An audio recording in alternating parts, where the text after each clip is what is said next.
राधे राधे। जय श्री गौरहरि। आज हम भगवत गीता सार लेक्चर 4 से आगे कंटिन्यू करेंगे।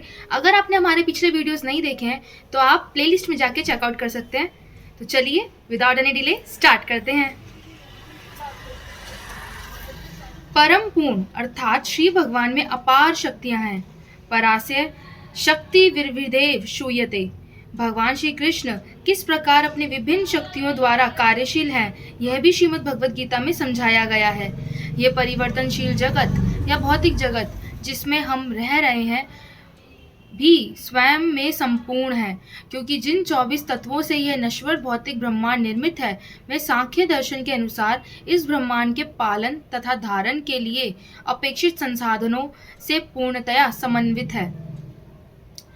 इसमें न तो कोई विजातीय तत्व है, न ही कुछ और की आवश्यकता है।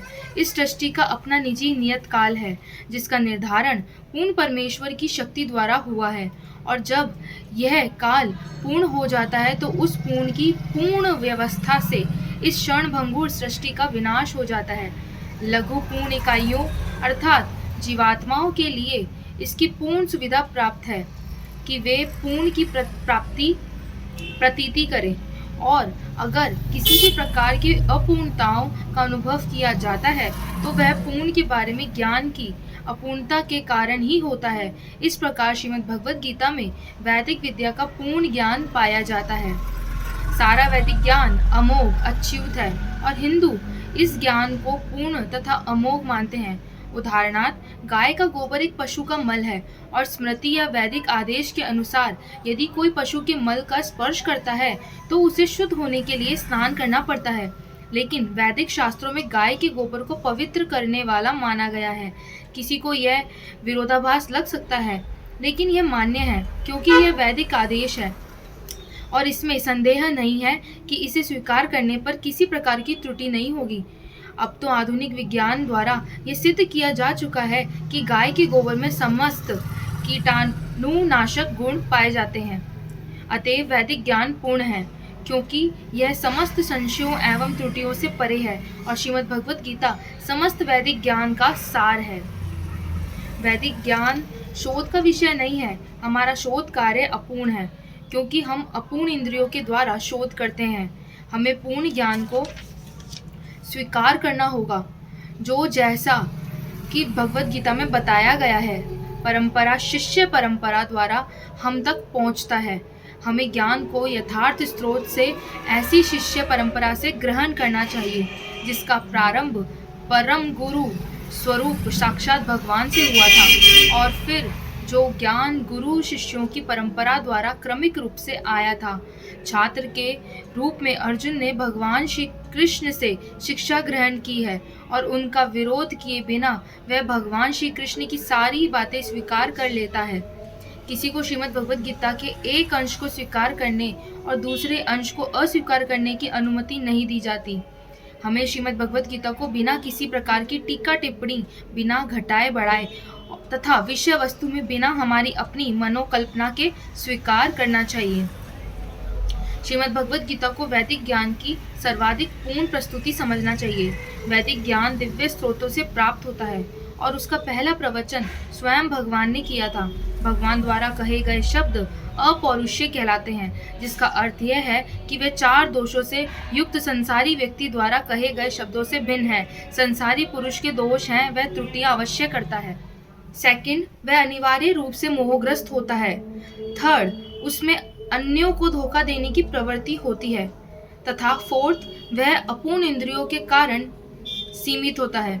इन 4 दोषों के कारण मनुष्य सर्वव्यापी ज्ञान विषयक पूर्ण सूचना नहीं दे सकता। वैदिक ज्ञान ऐसे दोषपूर्ण व्यक्तियों द्वारा प्रदान नहीं किया जाता। इसे पहले प्रथम सर्जित जीव ब्रह्मा के हृदय में प्रदान किया गया था। फिर ब्रह्मा ने इस ज्ञान को अपने पुत्रों तथा शिष्यों को उसी रूप में प्रदान किया जिस रूप में वह उन्हें भगवान से प्राप्त हुआ था। भगवान पूर्ण है और उनका भौतिक प्रकृति के नियमों के वशीभूत होना संभव नहीं है। अतएव मनुष्यों में यह समझने की बुद्धि तो होनी ही चाहिए कि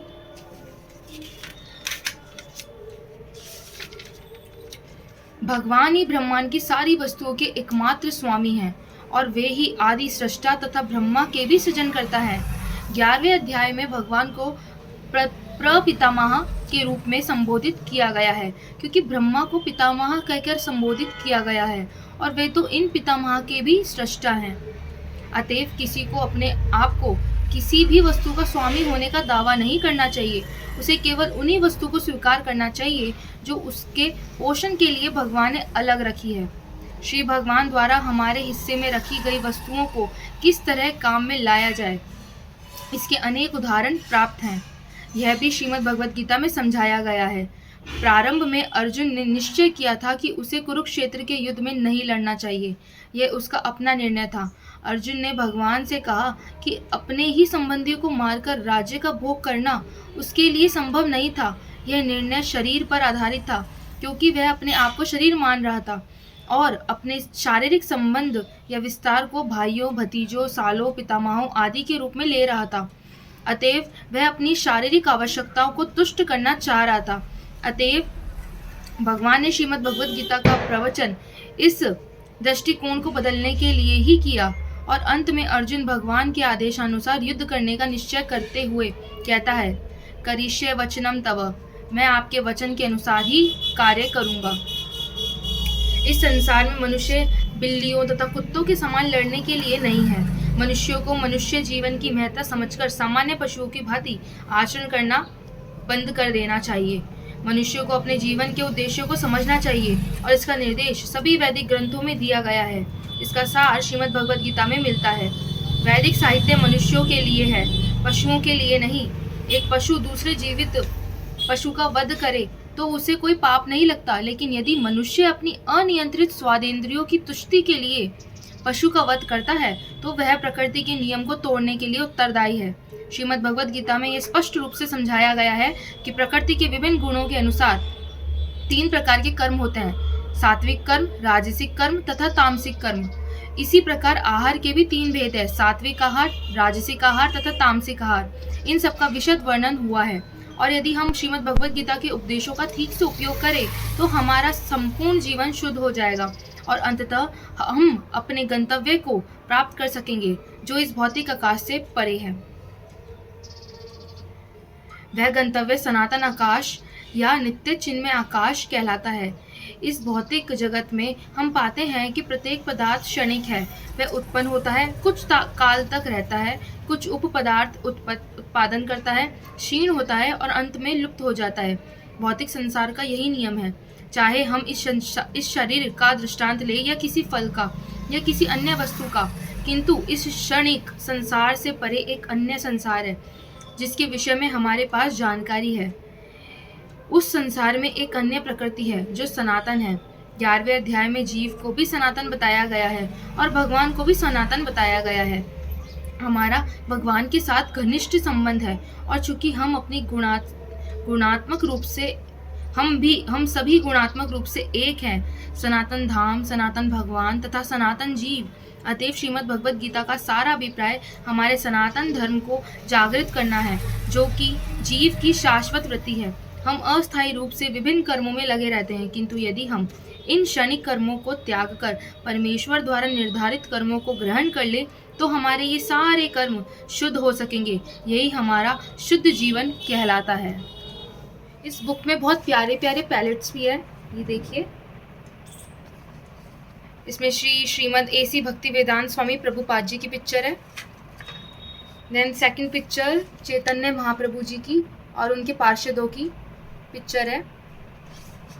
इसमें लिखा है, अपने पार्षदों से घिरे हुए भगवान श्री कृष्ण चैतन्य श्री कृष्ण के गौर सुंदर अवतार हैं। भगवान श्री कृष्ण ने आदर्श भक्त के रूप में अवतरित होकर अपने अनुकरणीय आचरण द्वारा भगवत प्रेम की शिक्षा दी। देन ये थर्ड पैलेट है। इसमें अर्जुन जी और कृष्ण जी की बहुत प्यारी पिक्चर है। इसमें लिखा है, हे अर्जुन, केवल अनन्य भक्ति द्वारा मुझे उस रूप में समझा जा सकता है जिस रूप में मैं तुम्हारे समक्ष खड़ा हूँ, और इसी प्रकार मेरा साक्षात दर्शन भी किया जा सकता है। केवल इसी विधि से तुम मेरे ज्ञान के रहस्य को पा सकते हो। देन ये लास्ट एंड फोर्थ पिक्चर है। इसमें लिखा है, जिस प्रकार शरीरधारी आत्मा इस वर्तमान शरीर में बाल्यावस्था से तरुणावस्था, में और फिर वृद्धावस्था में निरंतर अग्रसर होता रहता है, उसी प्रकार मृत्यु होने पर आत्मा दूसरे शरीर में चला जाता है। धीर व्यक्ति ऐसे परिवर्तन से मोहित नहीं होते। Now it's time for the question first. भगवान ने 4 प्रकार के कौन से दोष बताए हैं? क्वेश्चन सेकंड, कर्म के 3 प्रकार क्या हैं? सो आज के लिए बस इतना ही। मिलते हैं नेक्स्ट सेक्शन में, तब तक के लिए राधे राधे।